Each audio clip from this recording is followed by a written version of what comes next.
So here's a bunch of spots here that are treated. And here's an area that hasn't been treated yet. And that's been soaked. As soon as this gets soaked,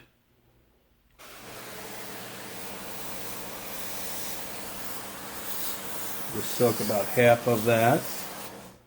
And you can see how it changes the phosphorus in the urine just immediately. Like right here.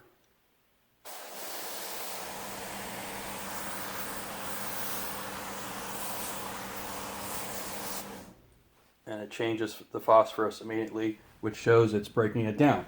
This product is our oxidizer and our new hyperallergenic surfactant. So the combination of the surfactant and the oxidizer really does a great job on urine.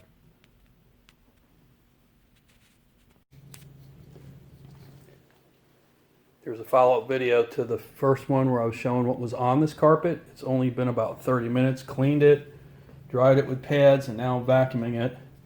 And we're talking less than an hour, and all of the phosphorus or urochrome from the urine, it's all gone. Less than an hour.